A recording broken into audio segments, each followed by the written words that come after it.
Vamos começar com a oração para a gente já entrar nesse assunto aí que é show de bola. Oremos. Amém. Senhor, meu Deus, meu Pai, muito obrigado, Jesus, por mais uma oportunidade que o Senhor nos concede, Jesus. Mesmo estando distantes, mas estamos, meu Senhor, juntos em espírito para ensinarmos, para aprendermos mais um pouco da Tua palavra. Abre nossas mentes para que venhamos, meu Senhor, absorver a Tua palavra, Deus, aprender e colocá-la ela em prática no nome de Jesus. Que eu te peço e agradeço para a honra e glória do Teu nome, Jesus. Em nome de Jesus. Amém. Então, tema de hoje, o encontro com Deus, a lição 6 da Revista dos Jovens. Se você tiver esse material aí, você pode abrir. O texto do dia está em Josué, capítulo 5, versículo 15, que diz assim: Então Josué se prostrou sobre o seu rosto na terra e o adorou, e disse-lhe: Que diz meu senhor ao seu servo? A síntese diz que ninguém que tem um encontro com Deus permanece da mesma maneira. E o nosso texto bíblico está em Josué, do 5, capítulo 5, verso do 13 ao 15. Nosso irmão Wessel aí nos dá a honra de ler para nós. Amém. Vamos aí. E sucedeu que, estando Josué ao pé de Jericó, levantou os seus olhos e olhou. E eis que se pôs em pé diante dele um homem que tinha na mão espada nua. E chegou-se Josué a ele e disse-lhe: És tu dos nossos ou dos nossos inimigos? E disse ele: Não, mas venho agora como príncipe do exército do Senhor. Então Josué se prostrou sobre o seu rosto na terra e o adorou e disse-lhe: Que diz meu senhor ao seu servo? Então disse o príncipe do exército do Senhor a Josué: Descalça os sapatos de teus pés, porque o lugar em que estás é santo. E fez Josué assim. Amém. Glória a Deus. A introdução diz assim, ó, encontros com Deus são sempre marcantes, pois ninguém sai da presença do Eterno da mesma maneira. Moisés teve um encontro com o Senhor no deserto, onde viu uma sarça que ardia em chamas, mas não se consumia. Então Deus bradou, dizendo que não se aproximasse, antes tirasse a sandália dos pés, porque o lugar em que estava era santa. Êxodo capítulo 3, verso 4 e 5. Tal encontro marcou o início da sua liderança junto aos hebreus. Veremos que com Josué, de maneira semelhante, o Altíssimo também teve um encontro inesquecível. Aquele soldado efraimita, servidor de Moisés, precisava saber quem realmente estava no comando. O Senhor se revela a Josué para fortalecer-lhe a fé, pois haveria muitas guerras e muitas terras a serem conquistadas. Amém. Aí a gente vê, né, como o comentarista fala aqui na introdução, né? Ninguém jamais teve um encontro com Deus e ficou, né? Ou seja, o encontro com Deus é marcante. A gente vê aqui em Josué, né? Porque, na realidade, esse anjo, né? Segundo muitas pessoas estudam, e eu vou pelo estudo dessas pessoas, que quando se apresenta na Bíblia o anjo do Senhor, não é meramente um anjo, né? Ou seja, é Jesus Cristo, né? É Jesus Cristo, o anjo do Senhor. Então, por isso que ele recebe adoração, né? Ele apareceu, aqueles anjos que apareceu, a Josué, a Manoá, que era o anjo do Senhor, né? Apareceu a Abraão, né? Esses não é meramente um anjo, é Jesus Cristo, né? Então, Jesus Cristo antes, no Antigo Testamento aparecendo, né? Então, quando se fala o anjo do Senhor no Antigo Testamento, na aparição, é Jesus Cristo, certo? E você vê que todas aquelas pessoas que tiveram encontro com o anjo do Senhor, sua vida mudou, né? Abraão teve lá e quando teve o um encontro com aquele anjo, que a Sara passou a dar a luz, né? Ele foi lá e disse a Abraão que Sara ia dar a luz, né? Então já não foi mais a mesma coisa. Quando teve o um encontro com Manoá, foi para quê? para incentivar o filho de Manoá, né? Aquela coisa toda. E Manoá fez aquela um tipo de como é que se pode dizer, de uma prova, né? Para ver se era mesmo Deus, e aconteceu, né? Então, quando se tem encontro com o anjo do Senhor, a pessoa nunca mais é a mesma coisa. Você vê quando Israel, né, que antes era Jacó, teve um encontro também com aquele anjo lá, mudou de vida, já mudou, até o nome ele mudou, né? Verdade. Então, quando se encontra com o anjo do Senhor, muda. Ou seja, o encontro com Deus muda a vida da pessoa, né? A pessoa, quando tem um encontro realmente com Deus, ela nunca mais é a mesma pessoa, né? Verdade. Interessante que esse anjo, no caso era o próprio Jesus Cristo, mas é como se tivesse outra função, né? O nosso Jesus, quando veio em carne, ele veio com a função só de se entregar e morrer por nós. Mas quando ele era anjo, quando alguém desconfiava dele, ele meio que dava juízos, né, para as pessoas. É tanto que Moisés sabia tanto disso que ficou com medo quando Deus falou para ele: olha, eu não vou com vocês mais não, mas o meu anjo vai com vocês. Aí Josué não, aí Moisés falou: não, pelo amor de Deus, né? Como se fosse a nossa linguagem de hoje: não, pelo amor de Deus, faça isso não, porque ele conhecia que o anjo, quando ele era contrariado, ele não tinha papo na língua não, ele decretava juízos. Então Moisés sabia disso, mas Deus não. Deus podia ter paciência com eles e pedir: não, se o Senhor não for conosco, eu não saio nem daqui. Então o anjo do Senhor era o próprio Jesus Cristo, mas com outras funções. E interessante é que Manoá pergunta a ele: como é o seu nome? Aí ele diz: para que perguntas o meu nome, visto que é maravilhoso, né? E é um dos nomes que é profetizado por Isaías, né? Maravilhoso, conselheiro. Meu Deus do céu. Glória a Deus, glória a Deus. Também interessante mesmo, bom, bem pontuado, para a gente já começar sabendo quem era o anjo do Senhor. Primeiro tópico, a antessala da batalha. Desculpa. Josué buscava a vontade de Deus, primeiro tópico. Diante da responsabilidade histórica de fazer uma das maiores de todas as guerras, Josué se retirou sozinho, certamente para refletir, orar e estabelecer estratégias. Nesse momento, um príncipe do exército do Senhor apareceu-lhe com uma espada desembainhada. A espada desembainhada era uma demonstração de que havia chegado o tempo do juízo sobre os cananitas.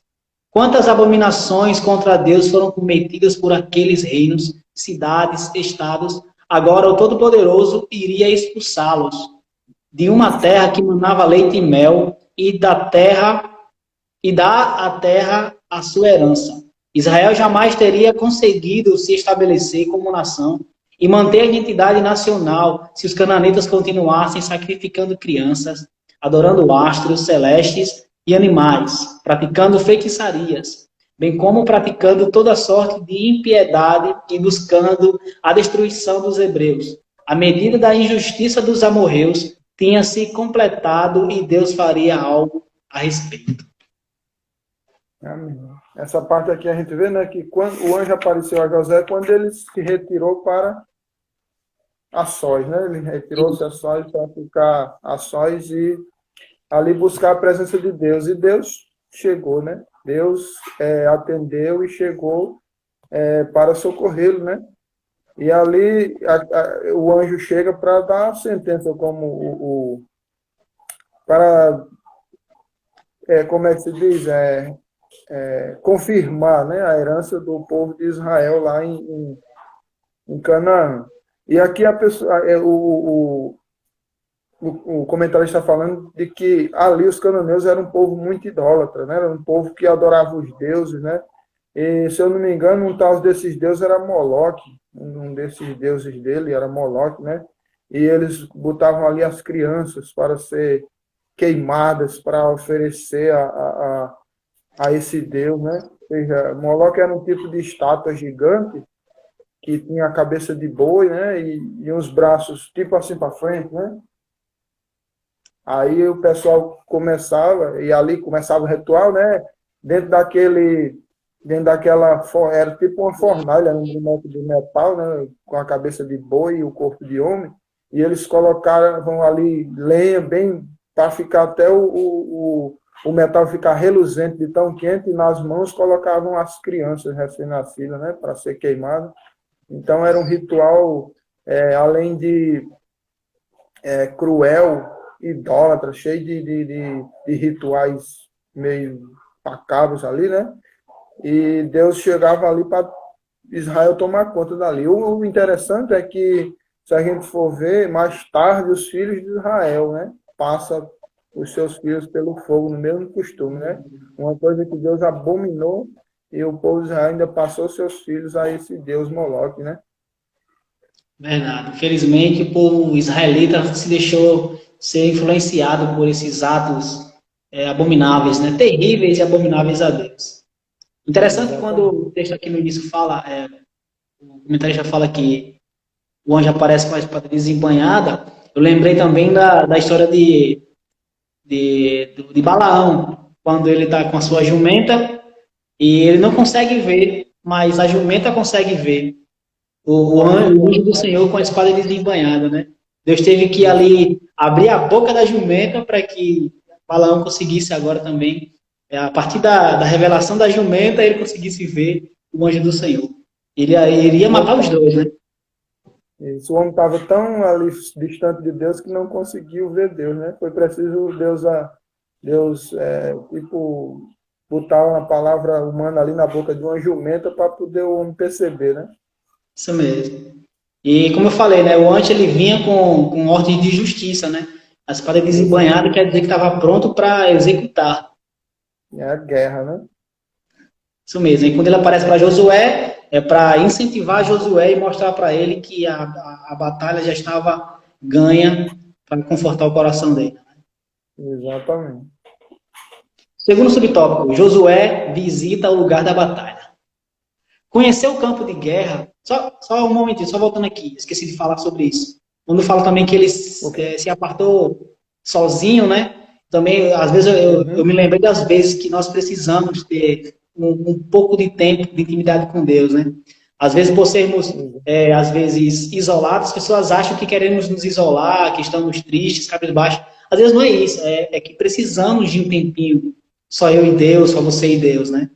Precisamos estar aquele dia trancado no quarto, lendo a Bíblia, orando. Você sair para um lugar sozinho, porque você quer esse momento sozinho com Deus. Foi a partir desse momento sozinho com Deus que Josué conseguiu encontrar a Deus. Então precisamos ter esses momentos sozinhos. O próprio Jesus, ele fala, né? Quando quiseres uma coisa, entre no seu quarto, feche sua porta. Exatamente. O próprio Jesus, ele praticou isso, né? Ele foi orar com seus discípulos, ele se apartou ali 30 metros distante dos seus discípulos para ir orar sozinho. Não é que Jesus era egoísta, é porque precisamos sim de um momento sozinhos com Deus. O entrar no quarto não é um quarto literal. Entrar no quarto é o seu momento exclusivo com Deus, né? Deus, exatamente. E também ele foi 40 dias no deserto, né? Sozinho sim. Lá. Então, o momento com Deus é só você e Deus, né? Tem aquele momento com Deus, que você fica só você e Deus para buscar o que você quer, ou ter aquela intimidade mais aproximada, sem que ninguém atrapalhe. Exatamente. Às vezes a gente quer encontrar a Deus pedindo oração a um e a outro, quer encontrar a Deus em uma multidão, quer encontrar a Deus numa tempestade, mas a gente consegue encontrar a Deus na brisa que Elias sentiu, né? Sozinhos ali, onde conseguimos encontrar a Deus, às vezes é na calada da noite. Então, nem sempre na multidão encontramos Deus, mas quando vamos buscar eles, mesmo que seja na calada da noite, ele vai estar lá para nos atender. Glória a Deus. Exatamente. Amém. Vamos para o segundo subtópico. Josué visita o lugar da batalha. Conhecer o campo de guerra é uma necessidade para quem está no comando. Por isso, Josué saiu do acampamento em Gilgal e deslocou-se até ao pé de Jericó. Verso 13. Ele deveria andar por toda aquela terra, pois onde ele colocasse os seus pés, o Senhor lhe entregaria o lugar. Vemos com isso que uma batalha exige ações coordenadas. É por isso que em nossas lutas, Deus nos deixa responsáveis por algumas ações, como orar, jejuar e adorar. Visitar o campo de guerra é traçar estratégias, e traçar estratégias era a responsabilidade de Josué. Entretanto, fazer desmaiar os ânimos dos adversários, derrubar as muralhas e conceder vitória seria responsabilidade do próprio Deus. Exato. E ele bota aqui, né? Jejuar e orar. Exato. E adorar. E também manejar a espada, né? Se você também não manejar a espada, você também não vai fazer nada na guerra, né? É. E para nós, como seria manejar a espada? A nossa espada é essa aqui, né? Bíblia Sagrada. Isso A mesmo. espada para manejar. Jejuar, orar e manejar a espada. E adorar a Deus, né? Para que nós podemos vencer a batalha. Lá no capítulo 6 de Efésios fala, né? Da armadura de Deus, né? Que é onde tem.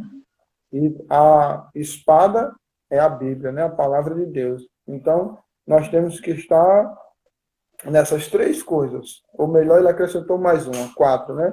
Jejuar, orar, manusear a palavra e adorar, né? Então, são essas coisas que nós necessitamos, porque sem elas, você não vence as batalhas.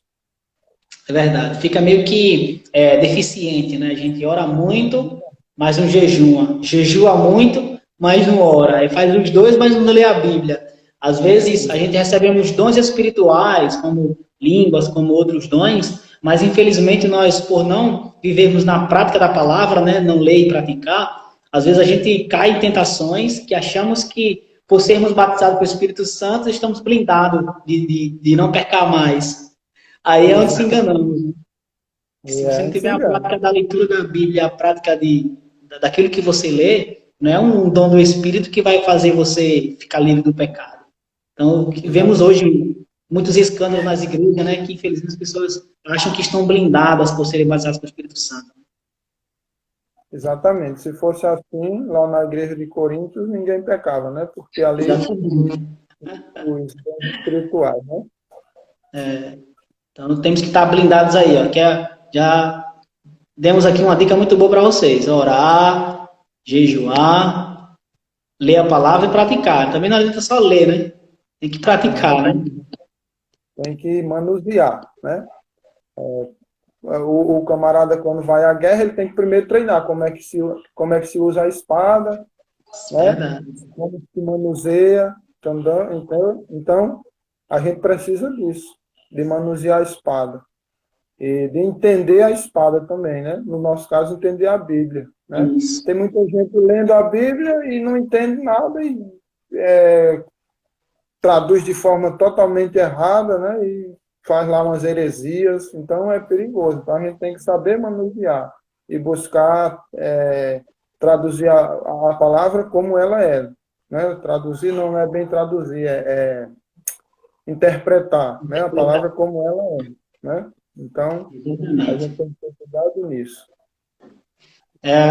No caso, é fazer uma exegese, não uma exegese, né? Exato. Terceiro subtópico. Josué busca uma visão estratégica. Josué estava convicto de que deveria dar o seu melhor, esforçar-se como se tudo dependesse dele, mas confiava que o sucesso da sua empreitada dependia exclusivamente do Senhor. Assim, ele unia a ação humana e dependência divina. Josué, cheio de fé, Hebreus 11:30, no afã de colher informações para a batalha, levantou seus olhos e olhou, verso 13, em busca da visão estratégica correta. O texto hebraico da passagem aqui mencionada utiliza o verbo nasa, N-A-S-A, que pode ser traduzida por levantar, erguer, dando a ideia de que Josué buscou enxergar o todo, não apenas a particularidade das muralhas. Durante a época em que os hebreus eram escravos no Egito, eles pisavam barro. Isso só se faz olhando para baixo, mas especificamente para os pés. Nesse instante, porém, o líder ergueu os olhos para o horizonte, visualizou as dificuldades, mas igualmente as conquistas que estavam por vir. E após a palavra de Deus, relata que ele olhou com o uso da palavra Raah, R-A-A-H, que pode ser traduzida como considerar, examinar, inspecionar, perceber. Josué, enquanto olhava, Considerava as hipóteses, examinava os caminhos, inspecionava as probabilidades, percebia os percalços. Em nossas lutas, sejam elas grandes ou pequenas, não devemos agir com imprudência, mas atentar claramente para, em tudo, esperar a resposta de Deus. Pense, se Deus tinha prometido dar vitória, por que se preocupar com a estratégia de guerra?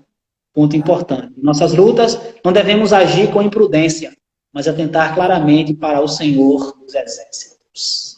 Vou agradecer aí, ó, o Wilson Alves, que é uma honra estar aí no...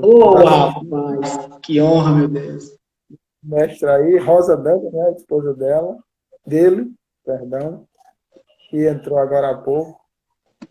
Então, aqui, o que é que Josué fez, né? Foi buscar estratégia de guerra, né? De como entrar no território.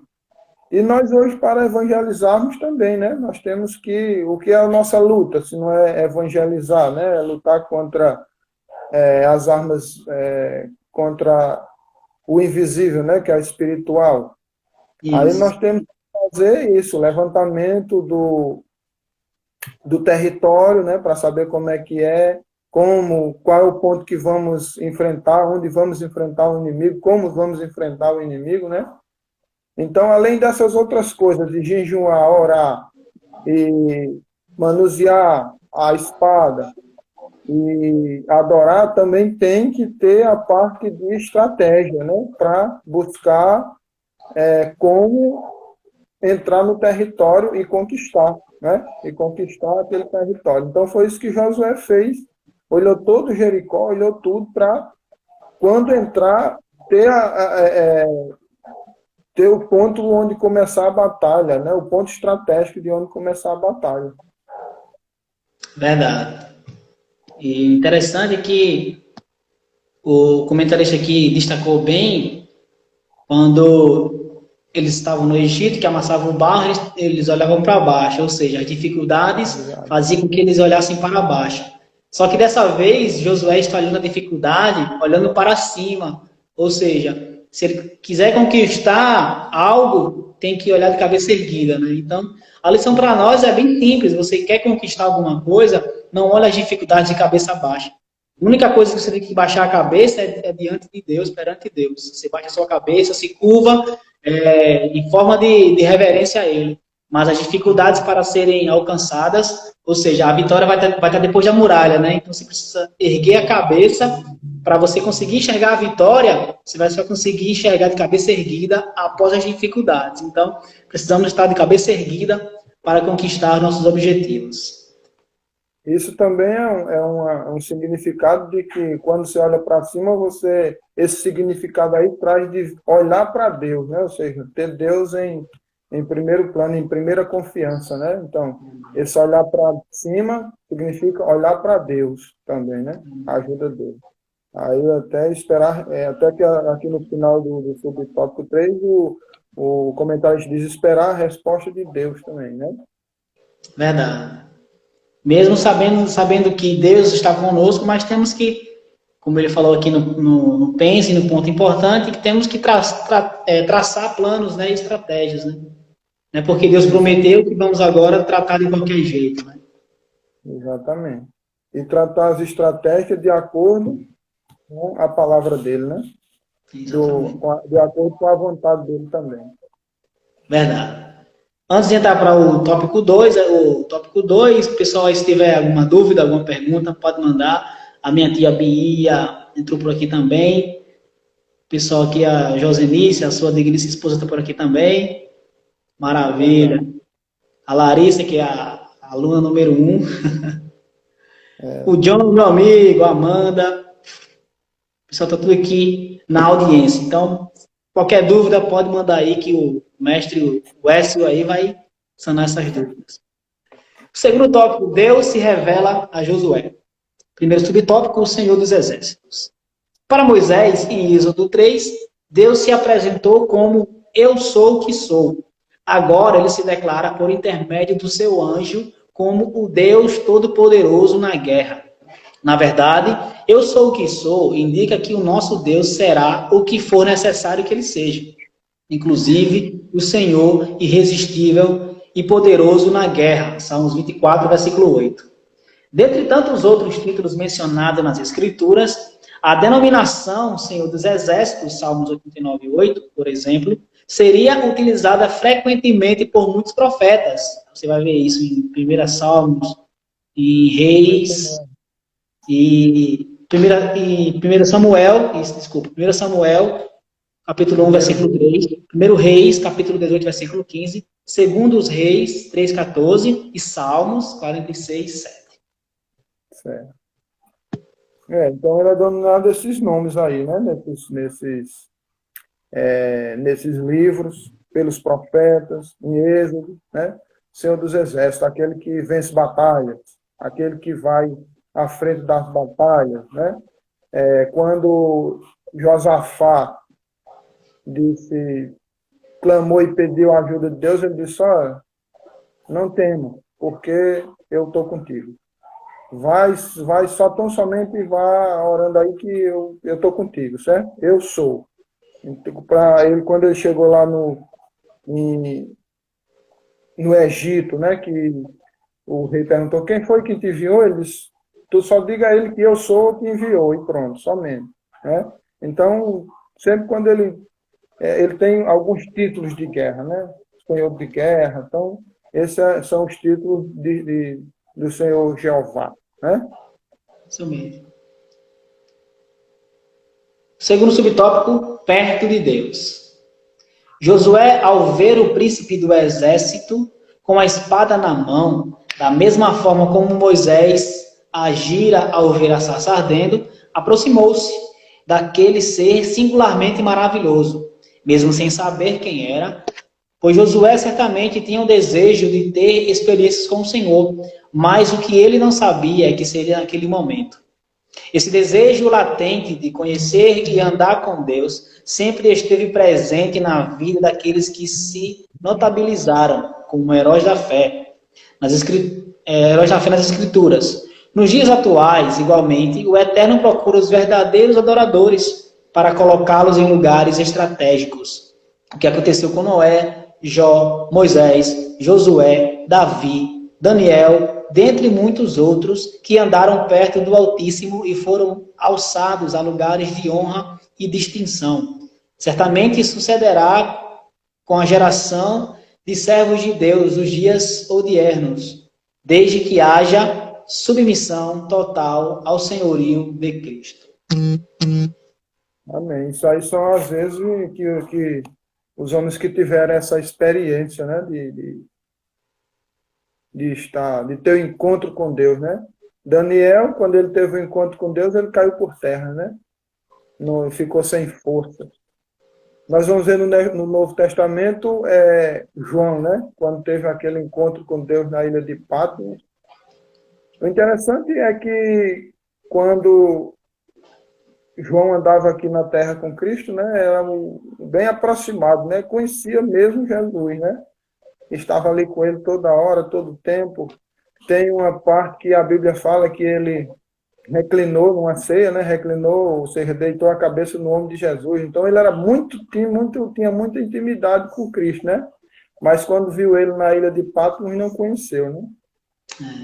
Porque estava ali Jesus glorificado, né? Jesus sendo ali o próprio Deus e transformado, e João não conheceu e caiu por terra como morto, né? Então todos os homens que tiveram encontro com Deus foi assim, né? Como se eles não merecessem, não fossem dignos de estar ali. Então a glória de Deus é muito grande para eles, que eles caíam por terra de estar ali diante de Deus, né? Só Moisés que foi mais um pouco atrevido, né? Que pediu para ver a glória de Deus, né? Mas vamos lá que Moisés tinha crédito, né? Oi? Mas Moisés tinha crédito, né? Pelo amor de Deus. Mas aí ele disse: eu quero ver a sua glória. E Deus disse: se você ver a minha glória, você não viu, né? Então, a todos os homens que tiveram encontro, mas só quando ele viu Jesus lá na sarça ardente, né? Deus lá na sarça ardente, ele também ficou atemorizado, né? Da primeira vez. Interessante que Josué teve a mesma reação. Só que Moisés viu algo inusitado, que foi algo pegando fogo e não se consumia. Só que Josué viu supostamente um inimigo e não conseguiu reconhecer. Assim como Moisés não conseguiu reconhecer que era Deus, Josué também não consegue reconhecer. Então, não sei se mais na frente vai falar sobre isso, ou se foi aqui no comentário extra, que Josué, ele viu tantas coisas junto com Moisés, né? Viu a rocha, que era o próprio Jesus também, que para onde eles iam, a rocha caminhava junto com eles. Ele viu o Monte Fumegar, então ele viu várias coisas que ele poderia muito bem reconhecer esse anjo como era o Senhor, mas ele também não conseguiu reconhecer, assim como Moisés não conseguiu reconhecer Deus na sarça, né? E o interessante é que, às vezes, nós precisamos estar tão ligados com Deus que não conseguimos, para situações, conseguimos perceber que se é Deus ou se não é naquela situação, né? Precisamos estar atentos espiritualmente quando alguém está falando em nome do Senhor, se realmente é em nome do Senhor. Precisamos ter discernimento, né? É porque é como se fosse a experiência, né? Você nunca teve uma experiência dessa, né? Aí quando você tem, aí você às vezes até, como foi com Moisés. Moisés nunca tinha tido a experiência de ter estado com Deus assim, né? Falando face a face. Aí não sabia quem era, ficou na dúvida, né? Josué do mesmo jeito também, né? Ele viu todos aqueles sinais, mas não tinha tido a experiência de estar ali face a face. É tanto que ele perguntou, você é um inimigo dos nossos? Aí quando o anjo se apresentou, foi que ele se curvou e adorou o anjo, né? Então é como se fosse uma experiência. Quando você não tivesse essa experiência, você não tem aquela experiência do que é de verdade. Aí depois que você tem, agora você é sensível a tudo, entendeu? Interessante, porque quando eu era criança, em minha memória, eu tenho várias situações que vivia minha mãe com experiências com Deus, né? Minha mãe fazia prova com o Senhor e Deus respondia. Só que chega um momento que você quer ter essa experiência. Você não quer contar histórias. Você não quer contar a história da minha mãe, a história do meu pai, a história de um pastor. Você quer contar a sua história. Então chega um momento realmente que você fala assim, Senhor, eu quero ter uma experiência contigo. Então na minha adolescência eu busquei essa experiência com Deus. Então quando eu precisava de ajuda em oração, ou seja, de uma cura, eu pedia a oração a alguém. Só que chegou um momento que eu falei assim, não, Deus disse que eu tenho essa autoridade. O véu já foi rasgado, eu tenho esse acesso. Então eu começava a orar, começava a buscar, e Deus começava a atender as minhas orações. Então é como se Josué visse todo aquele sinal, mas ele precisava também de ter uma experiência com Deus. Exatamente, ter aquela experiência enquanto ele não teve aquela sensibilidade de saber mesmo quem era, entendeu? Aí quando ele teve, agora, pronto. Josué toda hora falava com Deus e toda hora ele obedecia a palavra de Deus, né? E sabia discernir quem era que estava falando, né? Glória a Deus. Então, quando a gente fica na dúvida apenas no primeiro momento, mas quando a gente ouve a voz do Senhor a primeira vez, nunca mais esquece, né? A experiência é única. Quando ele fala pela segunda vez, as lágrimas já são naturais, porque a gente já sente, meu Deus, está falando comigo. Já sabe que já conhece a voz, né? Glória a Deus, é verdade. Assim como uma ovelha ouve a voz do seu pastor, né? Exatamente. Glória a Deus. Terceiro subtópico, um novo tempo marcado pela espada. No evento da sarça ardente, vemos que Deus chamou Moisés para libertar da escravidão egípcia o seu povo.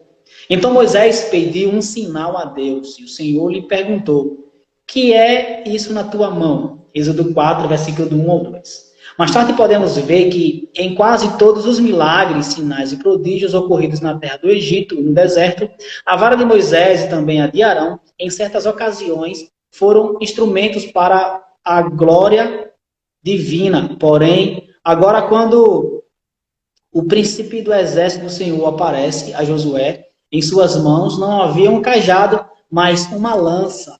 Josué 8:18.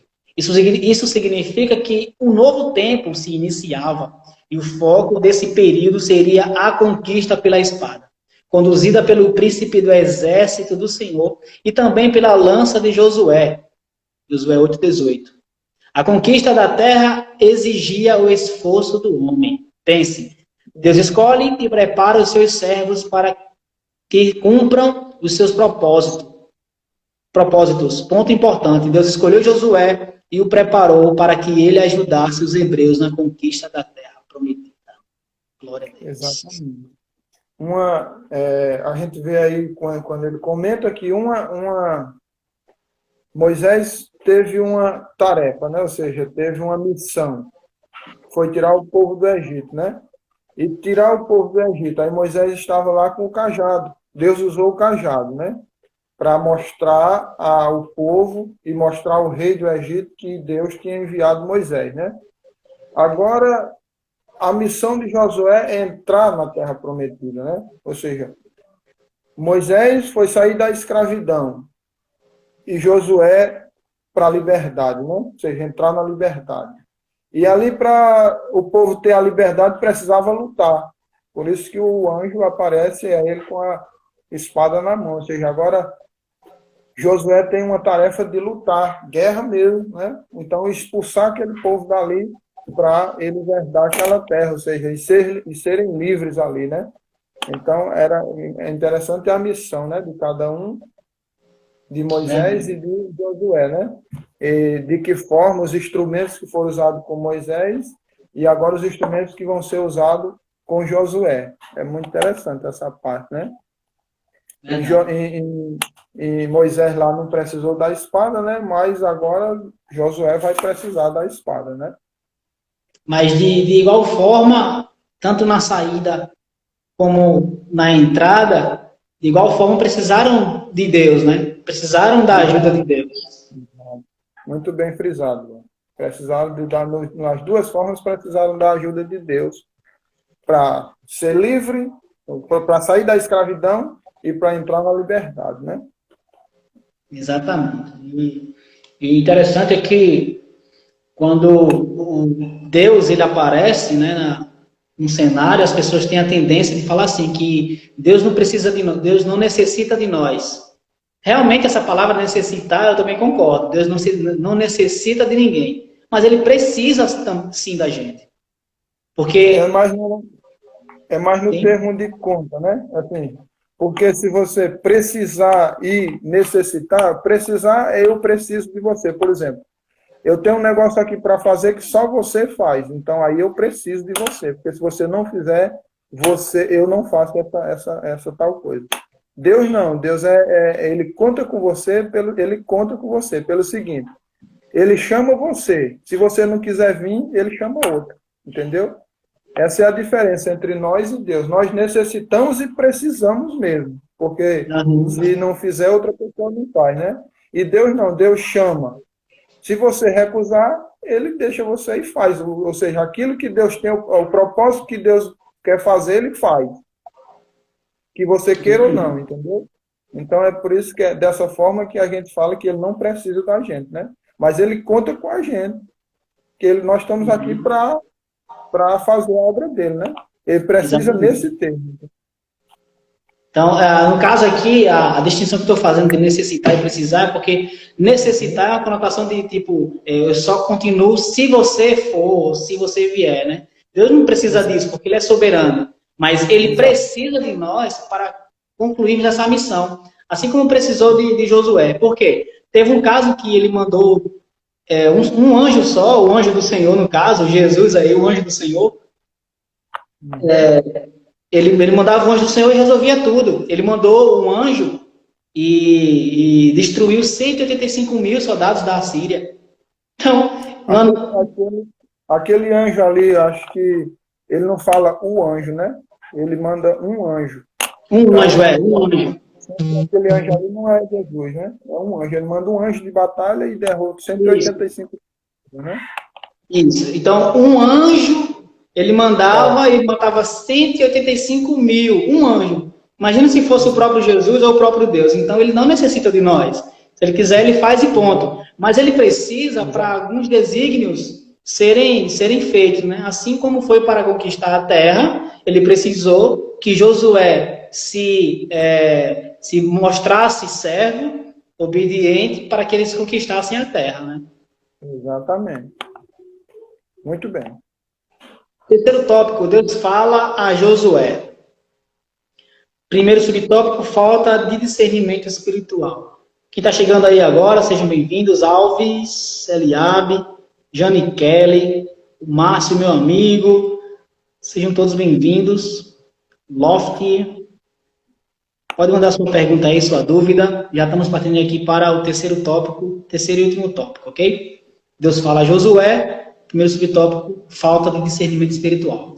Josué perguntou com certa ousadia ao príncipe do Senhor: és tu dos nossos ou dos nossos inimigos? O servo do Senhor visitava frequentemente a tenda da congregação com Moisés, atravessou o Mar Vermelho e o Jordão, presenciou as pragas do Egito e os milagres no deserto.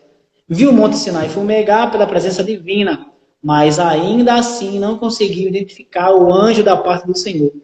Tal fato nos mostra o quanto precisamos de discernimento espiritual. Peça ao Senhor que Ele conceda discernimento espiritual para que você saiba diferenciar aquilo que é divino do que é carnal ou maligno. Foi o que comentamos ainda há pouco. Exatamente. Aí foi a experiência, né? Agora ele teve essa experiência. Ele tinha visto tudo isso, mas ainda não tinha tido a experiência real, né? Mas agora teve essa experiência. E quando ele vê que é o anjo do Senhor, ele se prostra, né, diante do anjo e adora, né? E agora tem a experiência. Como se fosse Jó. Ele vai declarar no fim do livro, né? Eu te conheci só de ouvir falar. Mas agora eu te conheço realmente quem és. Exatamente. Glória a Deus. Segundo subtópico, Josué, o adorador.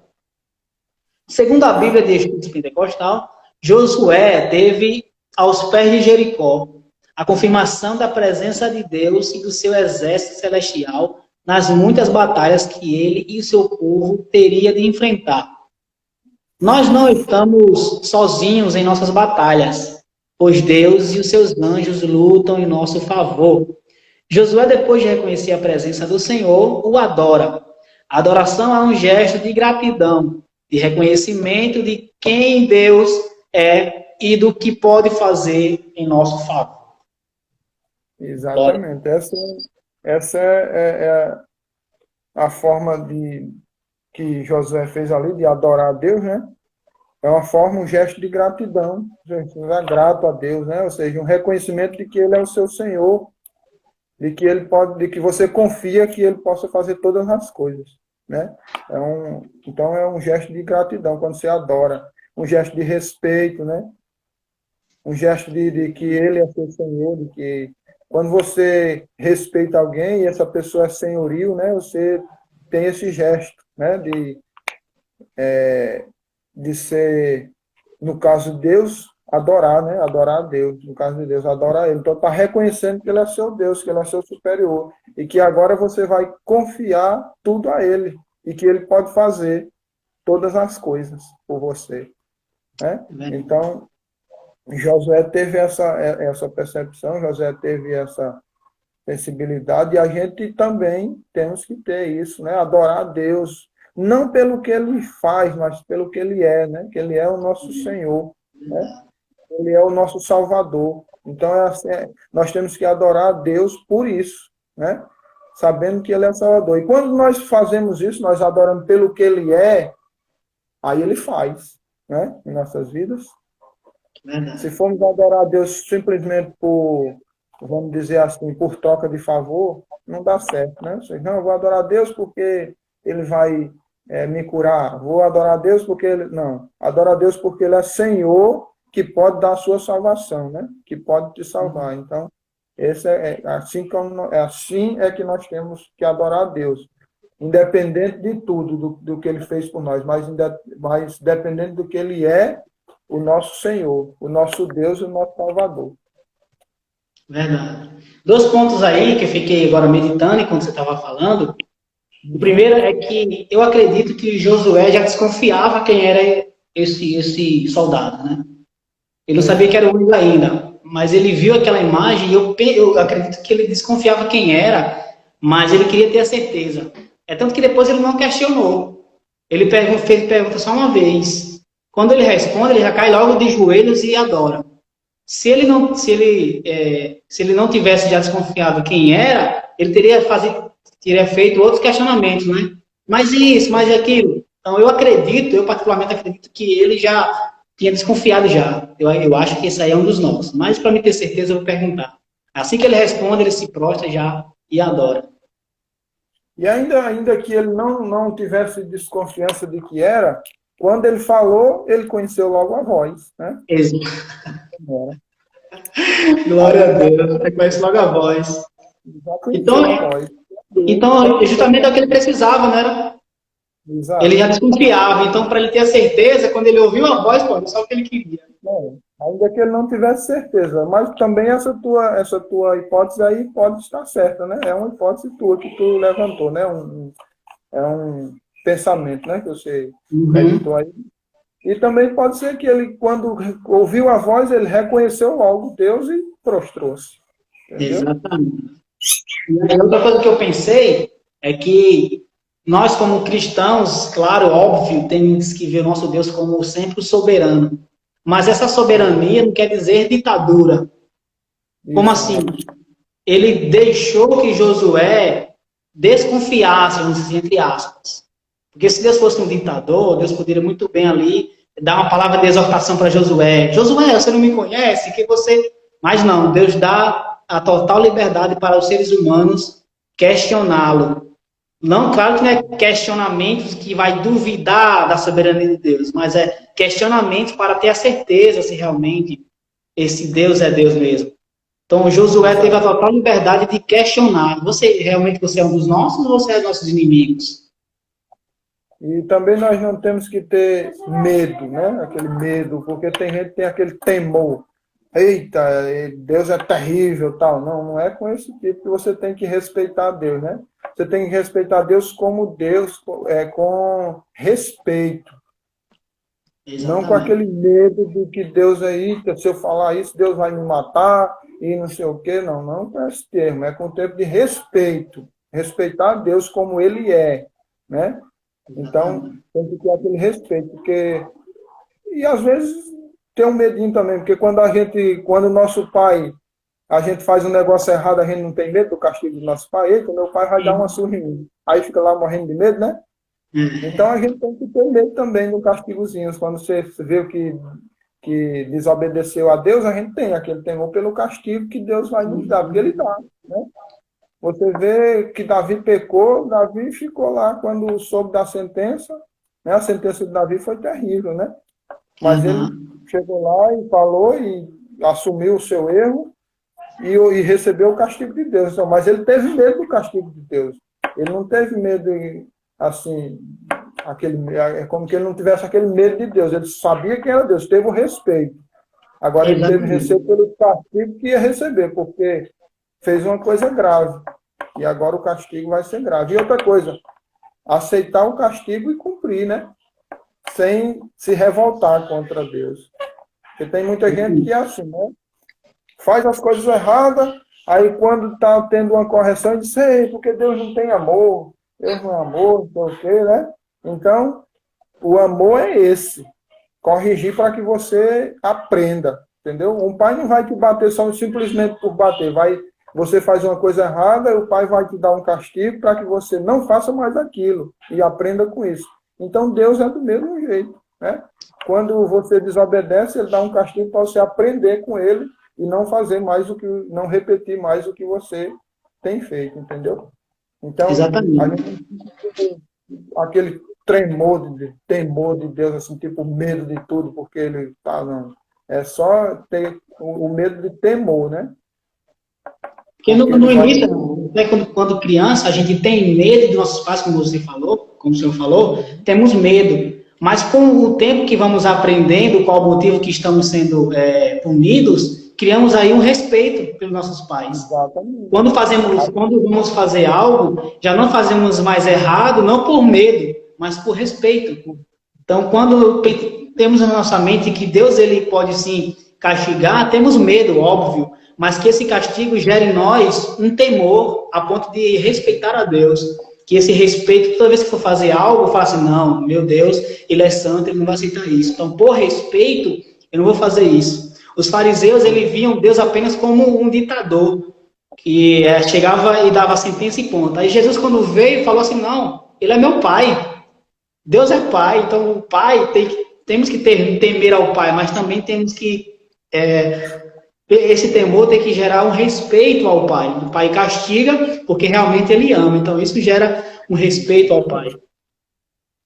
Exatamente. Então, aí, quando você, como você falou aí, quando você é corrigido, aí você vai crescendo e vai sabendo o que é certo e o que é errado. Então, você já não faz mais, não é por temor, é pelo respeito. Isso aí está errado. Então, meu pai não quer que eu faça isso. Do mesmo jeito é com Deus. Eu não vou fazer isso, porque Deus não quer que eu faça. Então, eu não vou fazer. Exatamente. Hoje eu estou com 28 anos, meu pai está com 54, 55. Eu não tenho mais medo do meu pai. Mas se ele fala assim, Luan, se você não fizer isso, você vai apanhar. Eu, por respeito a ele, eu digo, tá bom, pai. Eu vou fazer.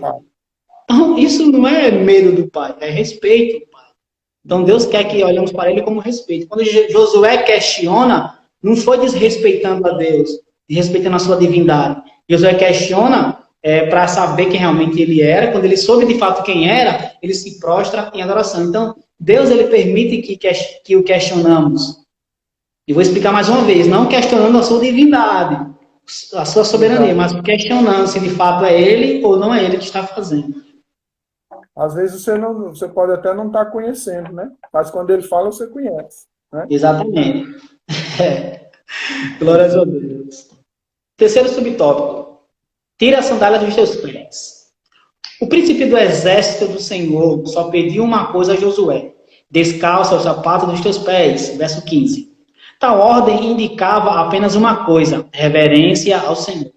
Pois Deus é santo. Ele exige santidade e reverência daqueles que se aproximam dele. Sem reverência e consciência de quem Deus realmente é, não podemos ter uma vida de comunhão com ele. A santificação, tanto no Antigo Testamento quanto no Novo, é a vontade de Deus para o seu povo. Ser santo significa ser consagrado, separado do mundo, a fim de ter comunhão com Deus. Pense, por que Deus pediu a Moisés e a Josué para tirassem a sandália dos pés? Ponto importante, a presença de Deus santifica qualquer ambiente, emergindo daí a necessidade de lhe prestar reverência, representado no ato de tirar as sandálias dos pés. Interessante, Wesley, que a nossa lição foi a lição 4, né? A lição 5 eu não convidei ninguém, e logo na lição 5 me veio o desejo de lhe convidar, e realmente voltou para o nosso assunto da lição 4, santidade. Meu Deus do céu. Interessante é que tirar a sandália dos pés, né? É uma reverência a Deus, né? Você está no lugar santo, então tem a reverência. Não é de todo jeito que você vem para cá, não. Se a gente for ver como era o ritual se você for observar direitinho como é o ritual no templo, para se você entrar no templo, né? Era um grande ritual, principalmente os sacerdotes tinham que sacrificar por eles, tinham que ter vestes que não aparecesse nada a sua carne, né? Então, se você for ver as vestes do sacerdote, não podia aparecer nada de carne, ou seja, da pele dele, não podia aparecer nada para eles entrarem no templo. E eles iam ali, sacrificavam pelos seus próprios pecados e depois sacrificavam pelo povo.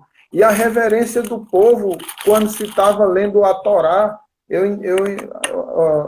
que era a lei, né? A lei, quando se estava lendo a lei, a reverência daquele povo que ficava de manhã até a noite escutando essa leitura, né? Então o povo não arredava o pé, era reverência, né? Aí você vê hoje, a gente vai para um templo, né? Você tem 2 horas de culto, são 2 horas que você tem.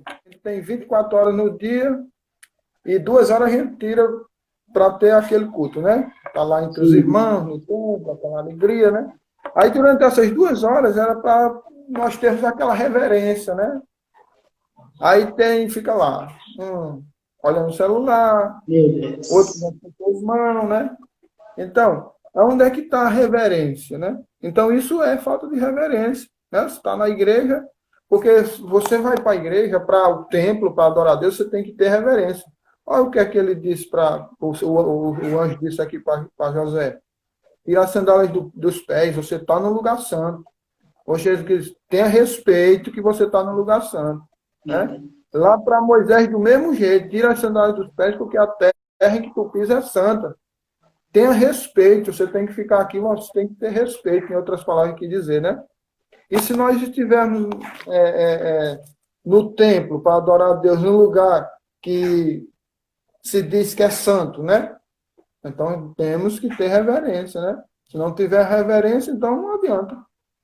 Né? Verdade. Então, o seu culto. Precisamos ter sempre esse choque de consciência, né? O que é um culto a Deus?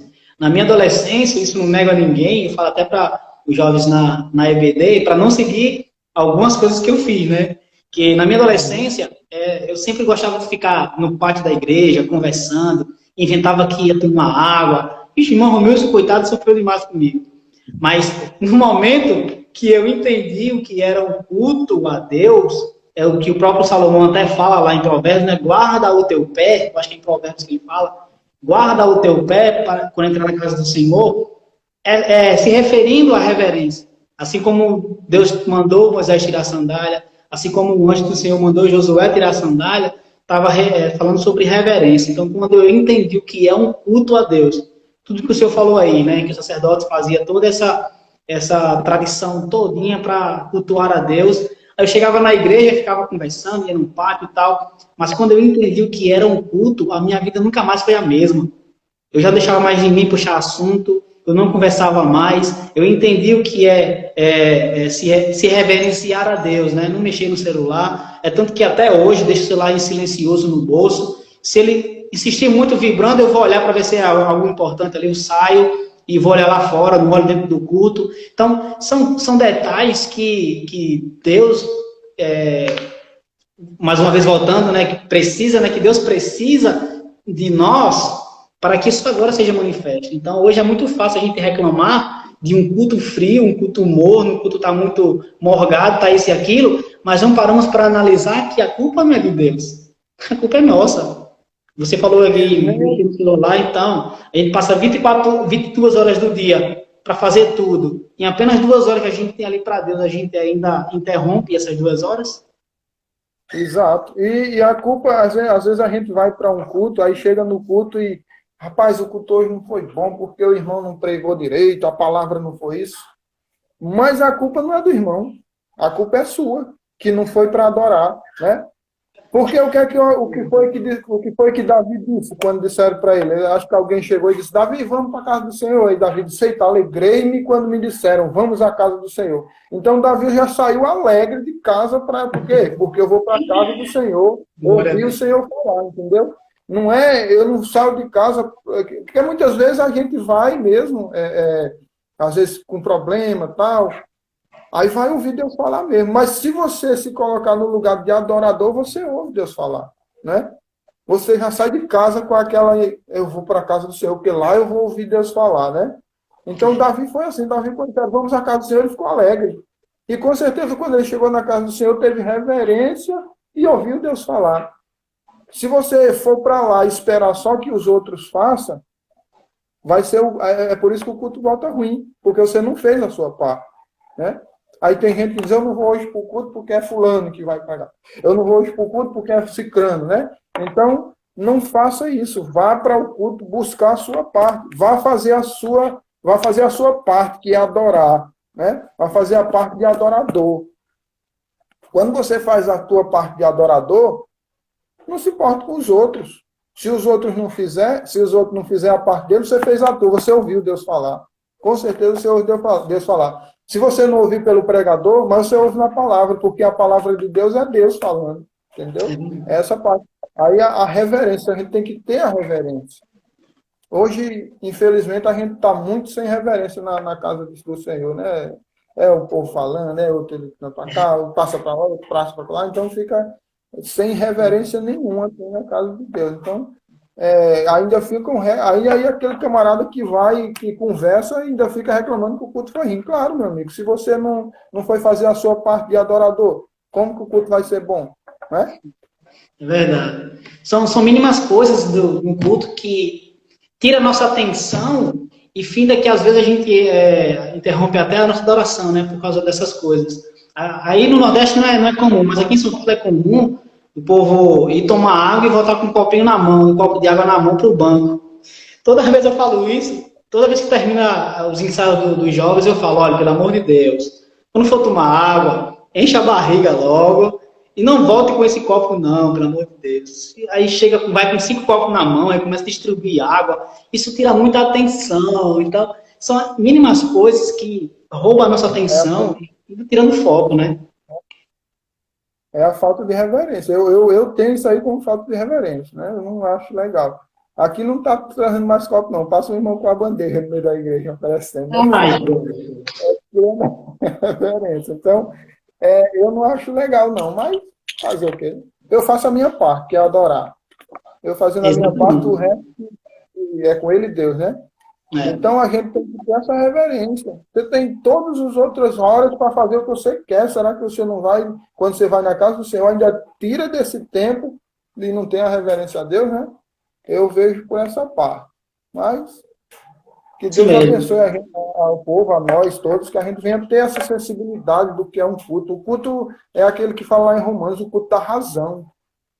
Você vai para a igreja por quê? O que é um culto racional? É aquele culto que você está sabendo o que está fazendo. Né? Se você for para a igreja só para ir para a igreja, não, eu vou porque domingo não tem nada para fazer, eu vou para a igreja. Não, eu vou porque eu vou ver meu amigo. Não, eu vou porque... Então você não vai com reverência nenhuma. O culto da razão é isso, você saber o que você está fazendo. Você está ali num propósito, adorar aquele que é soberano, aquele que te deu a salvação. Isso é que é um culto, você saber o que está fazendo. Aí você chega na frente, ou seja, na reunião dos irmãos, vai ficar com irreverência, né? Não tem como, não dá certo. Deus não vai ouvir a sua oração e nem responder não vai ouvir a sua oração e nem responder, e nem receber a adoração, se você não for com esse propósito de adorar a Deus. Exatamente. Nossa reunião, ela é coletiva, né? Mas a adoração a Deus não é coletiva. Deus não recebe adoração coletivamente, Ele recebe adoração individual. É tanto que você vê um irmão ali chorando, o outro se joga no chão, enquanto o outro está ali com a cara seca, não olha para o lado, não dá um glória, não levanta a mão, porque a adoração é algo individual, é algo que você precisa buscar a Deus individualmente, não é porque pregador fulano está pregando que Deus vai falar comigo, Ele vai falar comigo, porque a adoração é eu quem faço, o culto sou eu quem faço. Exatamente. E às vezes o cara pensa que barulho é porque está sentindo a presença de Deus. Nem sempre o barulho é a presença de Deus. Às vezes o barulho é só emoção emoção do ritmo, emoção da voz do pregador. É mais ou menos isso. Então, a adoração mesmo é aquela íntima lá. Só você e Deus, aí você sabe o que é. Então, isso é adoração. E a adoração, às vezes, muitas das vezes, traz esse barulho, né? Traz esse... É como se diz um certo camarada, diz que, falando sobre avivamento, ele disse, o barulho não traz o avivamento. O avivamento é que traz o barulho. Então, tem que ter essa parte, né? De você ser mais uma chama viva ali no meio dos irmãos, e não ser de irreverência, não tá nem aí, né? Olha para um lado, olha para o outro. Quando você vai para a igreja adorar, é para adorar. É verdade. Eu ia comentar sobre isso agora, a Wanda Clécia colocou assim, também tem aquela questão, cada um tem sua forma de adoração, peculiaridade. Eu vou falar agora, realmente tem pessoas que têm sua forma de adorar. Uns são mais expansivos, outros são mais quietinhos. Às vezes me perguntam, não, por que você é tão assim, tão explosivo, tão espontâneo? Porque tem uma frase que é bem interessante, aquele que é mais perdoado, mais se é grato. Então, a forma que eu adoro a Deus, que eu busco a Deus, é a mínima que eu tenho de adorar a Ele.